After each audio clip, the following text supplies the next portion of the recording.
શ્રી હરિરાયજી કૃત 41 શિક્ષાપત્રોનું મૂળ પ્રગટ થવાનું કારણ એ આપના લઘુ ભ્રાતા શ્રી ગોપેશ્વરજીના વહુજી મહારાજ એટલે કે વહુજી કઈ કારણથી અચાનક ઓછી નાની વયમાં લીલા કરી જવાના છે એવું શ્રી હરિરાયજી મહાપ્રભુજી આપ પણ ઈશ્વર છો એટલે આપણે જાણી લીધું ત્રિકાળ દ્રષ્ટિથી.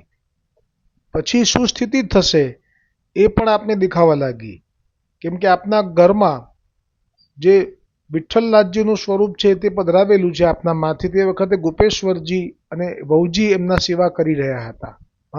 હરિરાયજી આપ દૂર બિરાજતા હતા, રાજસ્થાન, મારવાડ. હવે આપે આ સ્થિતિ જાણી કે આવું થવાનું છે, અચાનક થવાનું છે, અને પછી જે ચિત્ત ઉપર તે શોકની અસર થશે અને પછી જો શિથિલતા આવશે તો ઠાકોરજીને શ્રમ પડશે.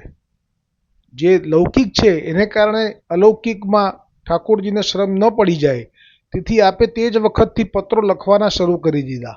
હજી એ ઘટના તો ઘટવાની છે ભવિષ્યમાં, પણ એ પત્રોના જે શબ્દો આપે ગોપેશ્વરજીએ જ્યારે જે ઘટના આપે ઘરમાં ઘટી અને આપે તે વખતે આ પત્રો વાંચ્યા, તેની સાથે ચમત્કારિક અનુભવ થયો અને તરત જ લૌકિક જે કષ્ટ આવી પડેલું હતું તેમાંથી આપ બહાર આવી ગયા અને તરત જ આપનું ચિત્ત સ્વસ્થ થયું અને આપ સેવામાં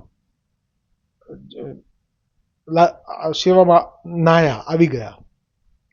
પછી આપે જ્યારે એ પત્રો સંપૂર્ણ વાંચ્યા, 41 પત્રો, બધા શ્લોકો, ત્યારે આપને હૃદયમાં પ્રેરણા થઈ કે આ સર્વ પત્રો એ ફક્ત મારા પૂરતા નથી પણ સમસ્ત વલ્લભકુલને પણ આશીર્વાદરૂપ છે. કેમ કે વૈષ્ણવ માટે તો 84,252 જે છે એમાંથી એમનું સમાધાન સહજ થઈ જાય છે, પણ આચાર્ય કુલ બાળકોને ક્યારેક એવી મુશ્કેલી આવે જે વૈષ્ણવોથી અલગ હોય, કેમ કે વૈષ્ણવો તો બિંદુ સૃષ્ટિ છે પણ નાદ સૃષ્ટિની તો સ્થિતિ જુદી હોય, તો એમનું સમાધાન એ પત્રોમાં છે. તેથી જ આપે ગોપેશ્વરજીએ સ્વયં એ દરેકે દરેક પત્રોના શ્લોકોનો શબ્દાર્થ પણ પ્રગટ કર્યો અને વિવેચન પણ, કેમ કે આપના માટે હતું એ તો આપે એનો લાભ લીધો, પણ હવે આપે જાણ્યું કે બધા બાળકો માટે પણ છે, જેમાં ગુસાઈજીની વિજ્ઞપ્તિ વિશેષ કરીને છે. તો ગુસાઈજીની વિજ્ઞપ્તિ જ્યારે આવે ત્યારે એ વૈષ્ણવો માટે ના હોય, એ આચાર્ય કુલ બાળકોને એવી સ્થિતિ આવવાની હોય એની ગુસાઈજીને અગાઉથી ખબર હોય એટલે આપે એ વિજ્ઞપ્તિ કરેલી હોય. જ્યારે વૈષ્ણવોને જે વિજ્ઞપ્તિ હોય એ તો જે ભગવદીઓ કરે એ કામમાં આવે. એટલા માટે આખો ગ્રંથ એ આ રીતે પ્રગટ થયો છે. એમાં શ્રી હરિદાસજી મહાપ્રભુજી કી જય હો, શ્રી ગોપેશ્વરજી પ્રભુજી કી જય હો, સમસ્ત વલ્લભકુલ પરિવાર કી જય હો.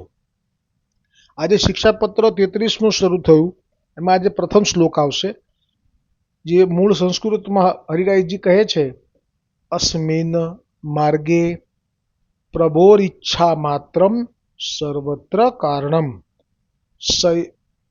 સૈવ ચાવરણમ યાવત પ્રતિકૂલા ફલે નિજે. હવે શબ્દાર્થ કરતા ગોપેશ્વરજી કહે છે કે આ પુષ્ટિ માર્ગમાં સર્વ કાર્યમાં માત્ર પ્રભુની ઈચ્છા જ કારણ છે. જ્યાં સુધી એ ઈચ્છા આપણા ફળમાં પ્રતિકૂળ થાય છે ત્યાં સુધી આવરણ રહે છે. એટલું ગૂઢ વાક્ય છે. હવે વિવેચન કરતા કહે છે કે શ્રી મહાપ્રભુજી વલ્લભાચાર્યજીના પુષ્ટિ માર્ગમાં શ્રી કૃષ્ણની ઈચ્છા જ સર્વ કાર્યમાં કારણરૂપ છે.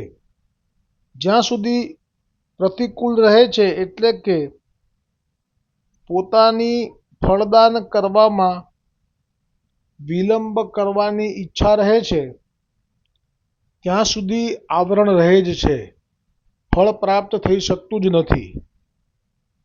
પછી કહે છે બ્રાહ્મણ હોય, ક્ષત્રિય હોય, વૈશ્ય હોય, ક્ષુદ્ર હોય, એમ તે ગમે તે વર્ણનો જીવ હોય કે પછી હીન જાતિ હોય, મ્લેચ્છ હોય, ઓહો મ્લેચ્છ પણ આવી ગયા, જેમ કે અલીખાન હતા, આવશે આગળ દ્રષ્ટાંત. ચાંડાલ એટલે કે જે સ્મશાનમાં મૃત થયેલા દેહનો સંસ્કાર કરે એ ચાંડાલ હોય. મહાર એટલે કે જે રોજ કેટલી બધી માછલીઓ મારી દે, એ પણ આવ્યો હતો ને મેહાધીમરનો પ્રસંગ 252માં. મહાર હોય. એમ નીચ જાતિમાં ભલે જન્ય હોય તો પણ જો પ્રભુ ઈચ્છા કરે તો એ ફળદાન કરી લે. પણ કોઈ બહુ જ વિદ્યાવાન હોય, બહુ જ ઊંચી જાતિનો હોય, બધું મેળ મર્યાદાથી કરતો હોય, પરંતુ પ્રભુને એમ થાય કે ના મારે હજી ફળદાન હમણાં નથી કરવું, તો એમાં વિલંબ પણ થાય. અને એમાં દ્રષ્ટાંત આપતા કહ્યું કે અલી ખાન પઠાણ જે હતો અને એની પુત્રી જે હતી પીરજાદીની, એ બંનેને પ્રભુએ ફળદાન કરવાની ઈચ્છા કરી, તો એમને તો એ વખતે તો બ્રહ્મસંબંધ કે બ્રહ્મસંબંધ તો ના અપાય મિલેચ્છોમાં, એટલે નામ અપાય તો એ નામ પણ લીધું નહોતું. સીધા જ ઠાકોરજીએ જાતે ઈચ્છા કરી તો એ કૃપામાં આપે એમના મકાનને ખોદકામ કરતા જે સ્વરૂપમાં આપે પ્રગટ થઈ અને સીધી સેવા અંગીકાર કરવાની શરૂ કરી દીધી.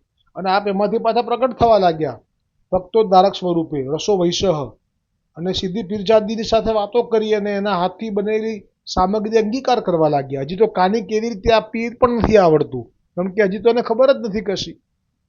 તો પ્રભુ જ્યારે એમ ઈચ્છે કે ના મારે આ જીવને આ ફળ આપવું છે, તો પછી ત્યાં સર્વ સિદ્ધાંતો લાગુ પડતા જ નથી. ત્યાં પછી કરતું અન્યથા કરતું સર્વ સામર્થ્ય યુક્ત એ સ્થિતિ થઈ જાય છે. જેવી રીતે રસખાન પઠાણને પણ આપે દર્શન આપી દીધા અને પછી એ આલિંગન કરવા માટે દોડ્યો, ત્યારે મર્યાદા બતાવી કે તું હવે ગુસાઈજીનો સેવક થા. ગુસાઈજીને એને નથી કીધું, ગુસાઈજીને જ વિનંતી કરી આપે. એ વખત આપ ગોકુલ પધાર્યા. આ એક જ પ્રસંગ એવો છે અલી ખાન પઠાણનો. એમાં ગોવર્ધનનાથજી આપ ગોવર્ધન પર્વત ઉપરથી શ્રી ગોકુલ જ્યારે ગુસાઈજી ત્યાં નિદ્રાધીન હતા અને હળવેકથી જગાડ્યા ખૂબ વાલથી, ને પછી કહ્યું બહુ મધ્યરાત્રિએ, ને કહ્યું કે આ જીવનો અંગીકાર કરો. તો ગુસાઈજી એ વખતે સુંદર વચનો કહ્યા કે એવો કયો જીવ આવ્યો છે કે જેના માટે આપે શ્રમ લીધો. એ બધું શ્રીનાથજીના ચરિત્રમાં આપણે લઈશું. તો આજનો આ શ્લોક છે એમાં ભગવદ ઈચ્છા એ આ માર્ગમાં પરમ કારણ છે. એટલે જે ગુસાઈજીએ અકબરને કહ્યું હતું કે સાહેબ કેવી રીતે મળે, તો ગુસાઈજીએ કહ્યું હતું કે જેમ તમે કોઈ સાધારણ માણસને મળવા માંગો તો તમે પોતે ઈચ્છો તો તરત મળી જાઓ, પણ પેલો ગમે એટલી ઈચ્છા કરે તો પણ જો તમારે ન મળવું હોય તો એની ઈચ્છાથી કંઈ ના થાય. એવી રીતે પ્રભુ પણ છે. પ્રભુ એમ ઈચ્છે કે ના મારે જીવ ઉપર કૃપા કરવી છે, તો પછી એમને કોણ બાંધી શકે. એ આ વાત આજના શ્લોકમાં આવી. આવતીકાલે બીજો શ્લોક આવશે અને શક્ય હશે તો ત્રીજો પણ લઈશું. બોલો શ્રી હરિરાયજી મહાપ્રભુજી કી જય હો.